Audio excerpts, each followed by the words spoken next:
رات کا پچھلا پہر تھا۔ پورے گاؤں پر خاموشی سناٹا مسلط تھا۔ سردی کا موسم اور ایک 6 سالہ بچی گلیوں میں سر جھکائے ایک طرف جا رہی تھی، اور کتوں کے بھونکنے کی آواز ماحول کو زیادہ خطرناک بنا رہی تھی۔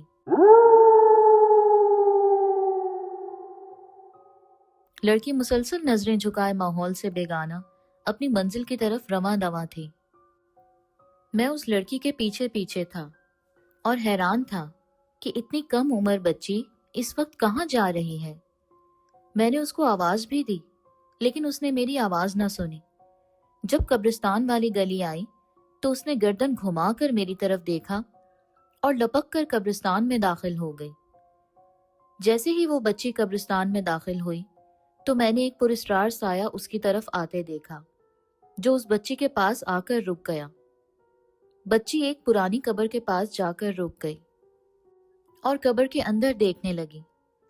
میں ایک قبر کی اوٹ میں چھپ کر یہ سب کچھ دیکھ رہا تھا اور ڈر بھی رہا تھا۔ جب میں نے بچی کو غور سے دیکھا تو میں حیران رہ گیا کہ وہ بچی چاچا حبیب خان کی سب سے چھوٹی لڑکی تھی۔ اتنی چھوٹی عمر میں رات کو اکیلے، وہ بھی قبرستان میں آنا، میری کچھ سمجھ میں نہیں آ رہا تھا۔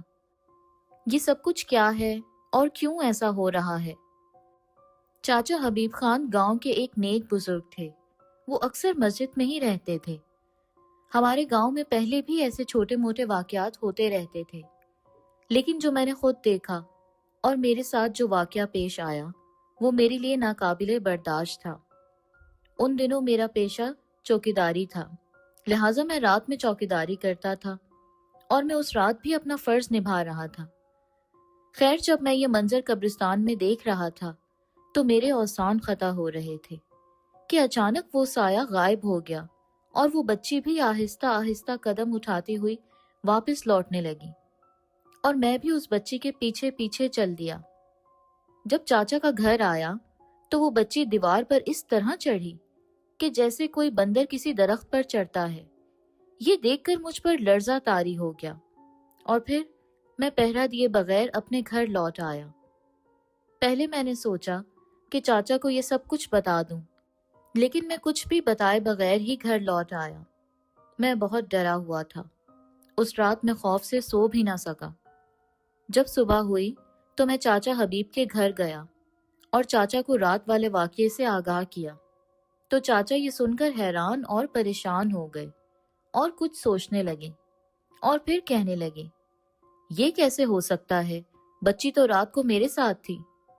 میں نے چاچا سے کہا، میرا یقین کریں، میں جو کچھ بتا رہا ہوں وہ سب کچھ سچ ہے۔ یہ سن کر چاچا خاموش ہو گئے، تو میں نے اس خاموشی کو توڑتے ہوئے بولا، بچی پر کوئی سایہ وغیرہ لگتا ہے۔ چاچا نے جواب دیا، ایسا کوئی مسئلہ نہیں، پہلے تو اس نے ایسی کوئی حرکت نہیں کی۔ خیر، اس کے بعد چند رسمی باتوں کے بعد میں اپنے گھر واپس آ گیا۔ دوسری رات میں حسب معمول پہرا دے رہا تھا، اور جب میں چچا حبیب کے گھر کی طرف گیا تو میں خوف سے کانپنے لگا کہ وہ بچی پھر دیوار پھلانگ کر قبرستان کی طرف جا رہی تھی۔ بچی کو میں پھر آوازیں دینے لگا، بیٹا بیٹا کہاں جا رہی ہو؟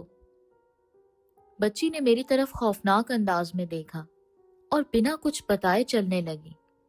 6 سال کی بچی، لیکن اتنی تیز چل سکتی ہے یہ میں سمجھنے سے قاصر تھا۔ وہ ایسے چل رہی تھی کہ جیسے کوئی نوجوان مرد بھاگتا ہو۔ میں نے دوڑ کر اس بچی کا بازو پکڑا تو اچانک اس نے مجھے زوردار تھپڑ مارا۔ تھپڑ اتنی زور کا تھا کہ جیسے کسی مرد نے اپنی پوری طاقت سے مارا ہو، اور میں تکلیف کی وجہ سے اپنا گال سہلانے لگا۔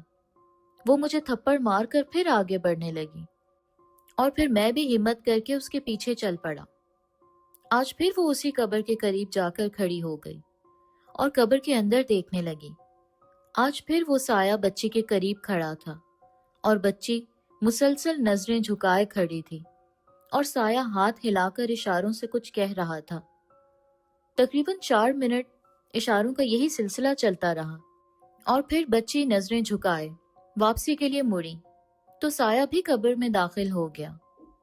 سخت سردی کے موسم میں بھی مجھے ڈر کی وجہ سے پسینہ آ رہا تھا۔